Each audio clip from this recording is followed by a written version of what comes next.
আপনি এসে বলুন যে আমাদের বাঁকুড়া ডিস্ট্রিক্টে কতগুলো পোস্ট খালি আছে এবং বাঁকুড়া ডিস্ট্রিক্টে 371টা স্কুলে শিক্ষক নেই কেন, এবং যদি আছে তাহলে একজন কেন, একজন শিক্ষক আপনি প্রাইমারি থেকে পঞ্চম শ্রেণী ছটা ক্লাসকে চালাচ্ছেন তার জবাব দিন।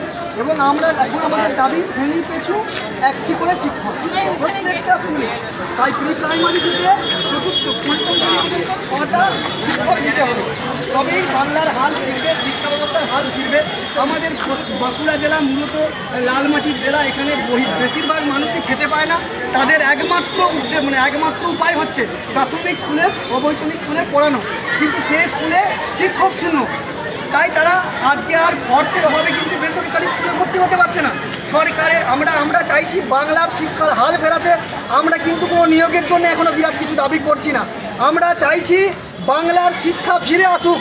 মমতা ব্যানার্জি বলছেন যে বাংলা বাঁচাও, বাংলা বাঁচান, বাংলা ভাষা বাঁচান, ঠিক আছে, নো প্রবলেম, কোনো সমস্যা নেই দিদি, আপনি বাংলার স্কুলগুলোকে বাঁচান, যে স্কুলগুলো শিক্ষকের অভাবে ধুঁকছে। আমাদের মধ্যে অনেক 22 স্টেট পরীক্ষার্থী আছে যাদের বয়স প্রায় শেষে।